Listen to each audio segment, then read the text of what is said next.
हमने आपको बताया कि नरेशन में जो दो भाग होते हैं कॉमा के अंदर और एक डबल इन्वर्टेड कॉमा के अंदर, किसको क्या बोलते हैं बताया था, किसको क्या बोलते हैं, और ये भी बताया था कि आपको उसमें कौन कौन से चेंज करने पड़ते हैं। सभी को याद होगा कितने चेंजेस बताए थे हमने? 5 चेंजेस बताए थे। सबको याद है ना? Yes sir. अब आज हम कोशिश करेंगे एक्सरसाइज चालू करने का, और एक्सरसाइज जो होती है वो अकॉर्डिंग टू सेंटेंस बनाई जाती है। तो आज हमने जो सेंटेंस लिया है वो है असर्टिव सेंटेंस। कौन सा है? Assertive sentence. Yes, assertive sentence. Assertive sentence में जो रिपोर्टिंग वर्ब होती है, रिपोर्टिंग, जैसा कि मैंने कहा था कि फर्स्ट चेंज होता है रिपोर्टिंग वर्ब, जो आपका आता है रिपोर्टिंग स्पीच में, यही आता है। कहीं पर से आएगा, कहीं सेस होगा, कहीं सेस टू होगा, कहीं से टू होगा, कहीं सेट होगा, तो कहीं पर सेट टू होगा। तो गौर करना है आपको, बदलेगा कब और कैसे बदलेगा। जब से आएगा तो आपको से ही लिखना है, बदलना नहीं है।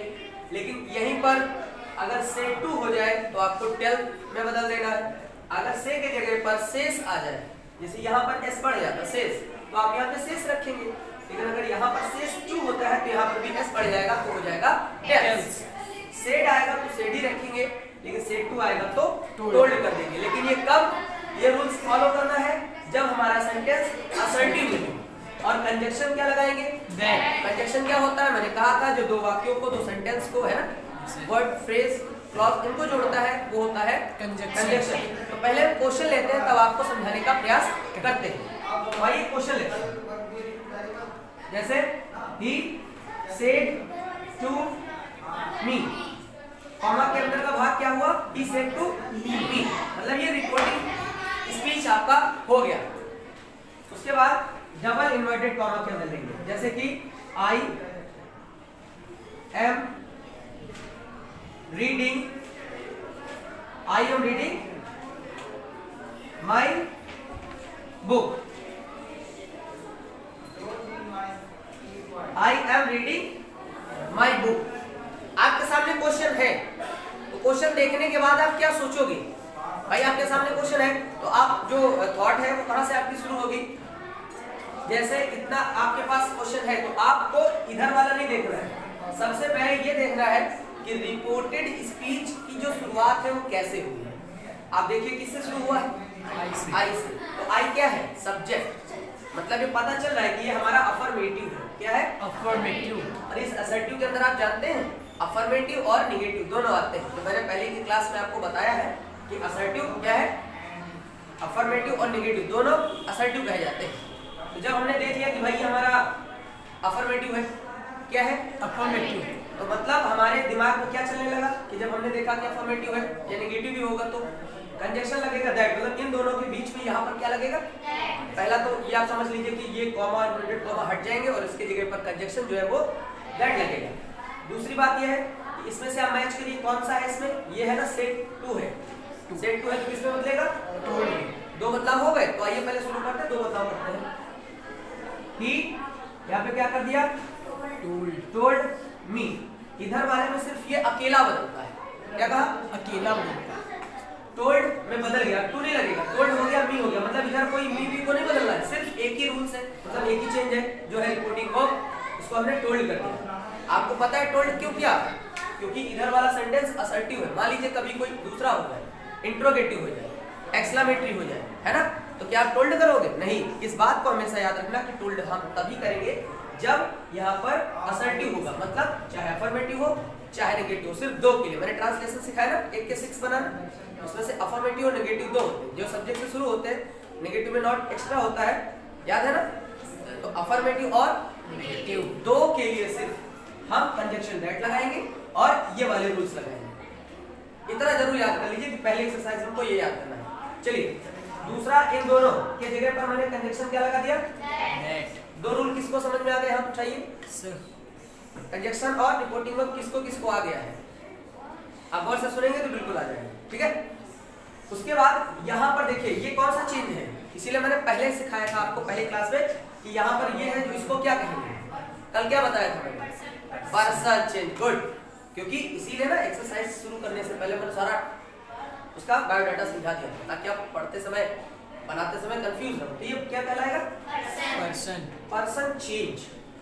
तो फर्स्ट पर्सन में आता है आई। देखिए यहाँ पर क्या लिखा हुआ है, आई और वी, ये पूरे कौन से होते हैं? First person. पर्सन। ये बदलते हैं अकॉर्डिंग टू स्पीकर। कैसे बदलते हैं बेटा? According to speaker. अब आपको स्पीकर भी पता है, कल की क्लास में मैंने यही इसीलिए तो बताया था ना स्पीकर। तो स्पीकर कहाँ पर है? आप ढूंढ के दिखाएंगे। ये है स्पीकर और ये है लिसनर। लिसनर। तो हम इसी को ले लेंगे ऐसे। कहाँ चले गए? आई को ले जाकर के हम ही के पास ले गए। क्यों? अकॉर्डिंग टू स्पीकर बदलते हैं। आई को मैंने क्या कर दिया? क्या कर दिया? ही में बदल दिया। ये किसको समझ में आया? अब खाली लाना कहाँ पर है आपको समझना है। अच्छा, ही में क्यों बदला मैं बताऊं? देखो, ही भी सब्जेक्ट है और आई भी सब्जेक्ट है। तो आई तो इसके पास आया तो सब्जेक्ट ले लिया। अभी देखो आगे और क्लियर हो जाएगा। ये देखो, इसको देखो, ये कौन सा चेंज है? Tense change. आप सभी लोग ध्यान दीजिए, कल बताया था इसलिए। ये वाला जो है यहाँ से यहाँ तक टेंस चेंज में माना जाता है। कौन सा? Tense change. और मैंने आपको क्या बताया है कि प्रेजेंट के जितने भी होते हैं सेम टू सेम पास्ट में बदल जाते हैं। Present indefinite, past indefinite, present continuous, past continuous, present perfect, past perfect, present perfect continuous, past perfect continuous tense.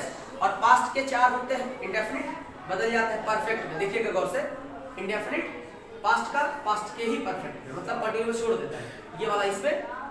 और ये कौन सा हुआ? कंटीन्यूअस। भाई इंडेफिनिट के बाद कंटीन्यूअस होएगा तो कंटीन्यूअस बदलेगा इसमें। ये कौन सा होता है? चौथा परफेक्ट कंटीन्यूअस ना, पास्ट परफेक्ट। तो इंडिया पास्ट इंडेफिनिट पास्ट के परफेक्ट में और पास्ट का कंटीन्यूअस पास्ट के परफेक्ट कंटीन्यूअस में बदल जाते हैं। ये दो तो बदल गए इनमें दोनों में, लेकिन अगर ये तो खुद आ जाए मतलब परफेक्ट आ जाए तो बदलेगा नहीं, और परफेक्ट कंटीन्यूअस आ जाए तो भी बदलेगा नहीं। मतलब पास्ट के 2 बदलते हैं और 2 पहला वाला इंडेफिनिट परफेक्ट में और कंटीन्यूअस परफेक्ट कंटीन्यूअस में, और ये दोनों आ जाए तो नहीं बदलेंगे। चलिए आगे बढ़ते हैं।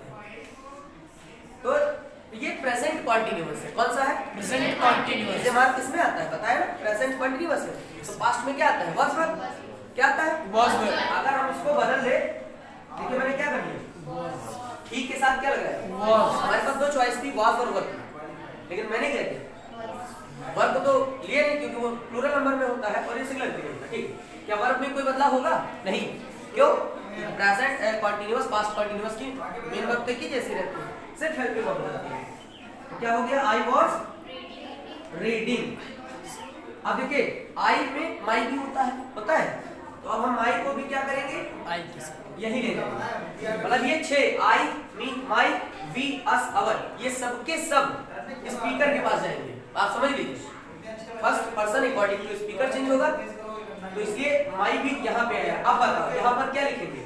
ही लिखेंगे क्या? नहीं। क्यों? पता है क्यों? क्योंकि ये पोसेसिव है। माई क्या है? पोसेसिव।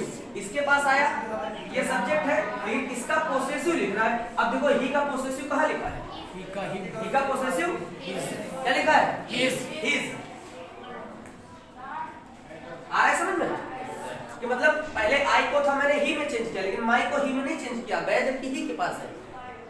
क्यों? क्योंकि ये सब्जेक्ट था, सब्जेक्ट के पास गया, सब्जेक्ट में बदल गया। ये पोसेसिव था, गया तो सब्जेक्ट के पास मतलब स्पीकर के पास, लेकिन स्पीकर का जो पोसेसिव होगा वो लाएंगे क्योंकि हम पोसेसिव ले गए। कहने का मतलब है कि अगर हम सब्जेक्ट लाएंगे तो सब्जेक्ट में बदलेंगे, अगर उठा के ऑब्जेक्ट लाएंगे तो ऑब्जेक्ट में बदलेंगे, अगर पोसेसिव को लाते हैं तो पोसेसिव। बस वो देख लो कि इसका कौन पोसेसिव होता है। तो ये चार्ट अगर आप याद कर लेंगे तो इजीली आपको आने लगेगा। तो इसलिए ये आज का होमवर्क भी है, आपको याद करना है। ओके गाइस, ठीक है। चलो उसके बाद बुक का कोई चेंजेस नहीं होता, तो बुक का क्या रहेगा? बुक फुल स्टॉप लगा दिया। तो इसमें टोटल 4 चेंज हुए हैं, 5वां अभी नहीं हुआ है। जैसे एक यहाँ पर हुआ है, दूसरा यहाँ पर हुआ है, तीसरा यहाँ पर हुआ है, चौथा इन दोनों में हुआ है। मतलब reporting verb, conjunction, person, tense. एक था side place word change into distance place word, वो क्वेश्चन में ही नहीं आया है, तो आंसर में कैसे आएगा? अगर क्वेश्चन में यहाँ पर होता, यहाँ पर टुडे क्या होता? टुडे, तो टुडे का यहाँ क्या कर देते? आंसर बन जाता। तो किसको किसको समझ में आया है? जरा हाथ उठाइए। पक्का आ रहा है समझ में? लाइट डस्टर दीजिए। नेक्स्ट क्वेश्चन आपको हम ये आ गया, क्लियर? इरेज कर दें? ठीक है। अच्छा दूसरा नीचे लिख दें। he said, he is going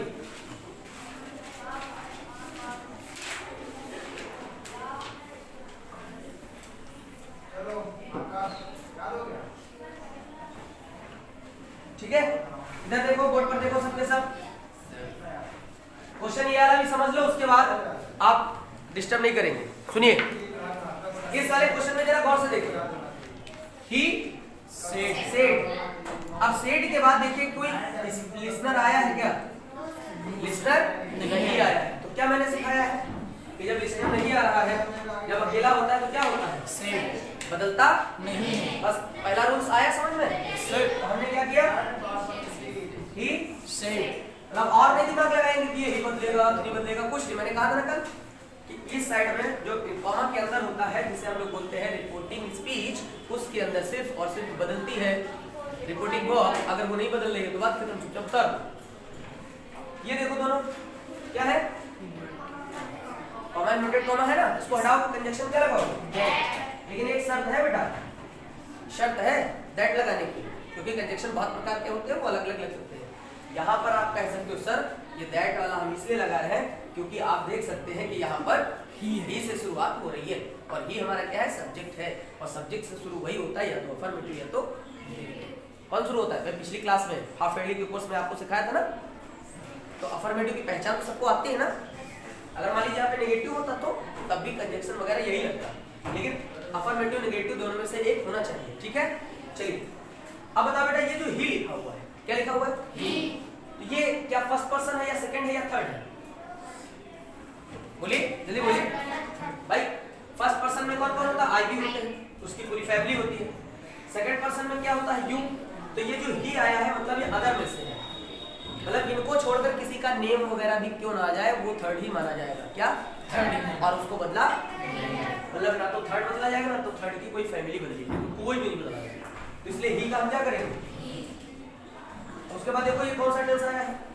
is going, present continuous. इससे आपका प्रेजेंट शो हो रहा है और इससे आपका कंटीन्यूअस हो रहा है। प्रेजेंट कंटीन्यूअस हो रहा है ना, तो पास्ट कंटीन्यूअस में बदलेंगे कि नहीं? बदल देंगे। चलिए बदल देते हैं।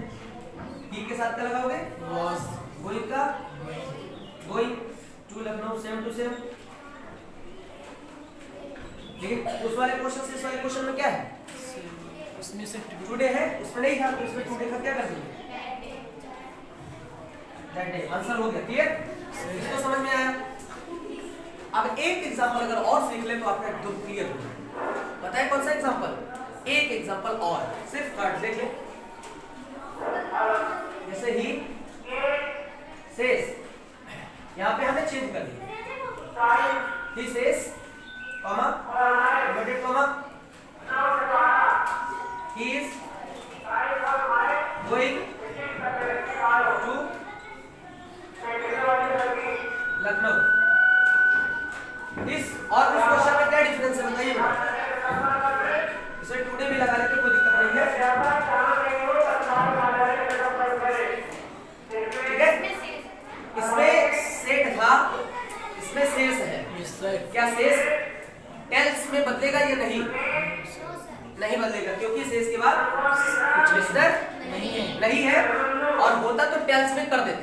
ठीक है, लेकिन एक चीज बहुत इंपॉर्टेंट बताने जा रहा हूँ, गौर से सुनिएगा, थोड़ा डिस्टर्ब हो रहा है आवाज से। जो ये टेंस बदलता है, अभी क्या कहा? वो मात्र तभी बदलेगा जब पास्ट टेंस वाली कोई हमारी रिपोर्टिंग वर्ब होगी। पास्ट टेंस मतलब समझते हैं, या तो वाज के साथ कोई हो, वाज गोइंग वगैरह पास्ट का कंटीन्यूअस हो, चाहे ए शांत रहिए, चाहे वो पास्ट का इंडेफिनिट क्यों ना हो। देखिए सेड और सेड टू किसको शो कर रहे हैं? पास्ट के इंडेफिनिट, क्योंकि पास्ट के इंडेफिनिट में क्या लगता है?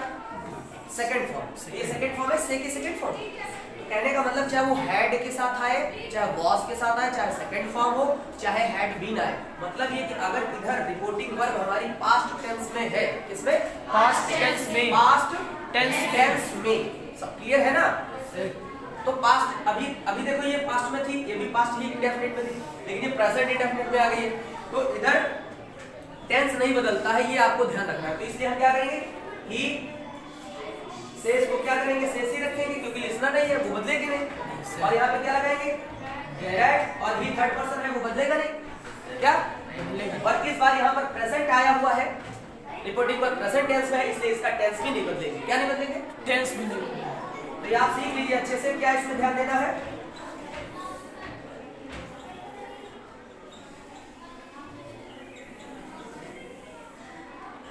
टेंस वाली बात किसको समझ में आएगी, टेंस तभी बदला जाएगा जब इधर की रिपोर्टिंग वर्ब पास्ट टेंस में होगी तो उधर बदलेंगे, वरना नहीं बदलेंगे। और एक कंफ्यूजन दूर कर देते हैं, कभी कभी क्या होता है इधर की पास्ट में तो होती है और फिर भी उधर हम टेंस नहीं बदलते हैं। किसको किसको पता है वो सिचुएशन क्या होती है, इधर पास्ट टेंस में है और तब भी उधर नहीं बदलेंगे, तब भी वो 3 सिचुएशंस ऐसी होती हैं जब हम नहीं बदल सकते। जैसे कोई यूनिवर्सल ट्रूथ हो, क्या हो यूनिवर्सल ट्रूथ। अब जैसे ट्रूथ है, जैसे हम कहें हमारा भारत या our India became free in 1947, हमारा भारत 1947 में आजाद हुआ था और इधर पास्ट टेंस में हो, हम उधर नहीं बदल सकते। क्यों, क्योंकि वो एक सत्य है, उसको नहीं बदल सकते। क्लियर, जैसे कहता सन, सॉरी सन तो मूव्स नहीं करेगा, the earth moves around the sun, जो हमारी अर्थ है वो सन को मूव करते हैं ना, सन के चारों, तो उसको भी नहीं बदल सकते। वो प्रेजेंट इंडेफिनिट है तो प्रेजेंट इंडेफिनिट में ही रहेगा, पास्ट इंडेफिनिट में नहीं जाएगा क्योंकि वो सत्य है। एक होता है हिस्टोरिकल ट्रूथ, कोई डेट वगैरह हो, यूनिवर्सल ट्रूथ हो गया आपका सूर्य का चक्कर पृथ्वी लगाती है, यूनिवर्सल ट्रूथ है। हिस्टोरिकल ट्रूथ क्या है, कोई डेट वगैरह हो, जैसे कोई घटना घटी हो किसी डेट को, अगर वो आ जाए तो वो नहीं बदलेगा। हमारा भारत जो है 1947 में आजाद हुआ था, ये एक हिस्टोरिकल ट्रूथ है। और एक हैबिचुअल एक्ट होता है, आदत। अब जैसे कुत्ता क्या करता है, अजनबी पर भौंकता है, वो चाहे पास्ट में हो चाहे प्रेजेंट में, वो तो भौंकेगा ही, है ना, भौंकता है वो तो भौंकता है रहेगा, ये थोड़ी वो भौंकता था कि जमाना बदल गया तो कुत्ते ने भौंकना छोड़ दिया गया। तो इस तरह से जो 3 प्रकार के टेंस मैंने बताए, यूनिवर्सल ट्रूथ, हैबिचुअल एक्ट और हिस्टोरिकल ट्रूथ, अगर इस 3 प्रकार के वाक्य हमारे रिपोर्टेड स्पीच में आते हैं तो भले ही इधर पास्ट टेंस में क्यों ना हो रिपोर्टिंग वर्ब, वो चेंज नहीं होगी, वरना वैसे तो होगी, पास्ट के होने पर इधर बदल जाएगा। तो उम्मीद करता हूँ ये छोटा सा कॉन्सेप्ट आपको क्लियर हुआ होगा, और अगर ये आपको क्लियर हुआ है, अगर आपको समझ में आया है तो अपने दोस्तों को शेयर कीजिएगा और हमारे इस वीडियो को लाइक, शेयर और सब्सक्राइब जरूर कीजिएगा। धन्यवाद।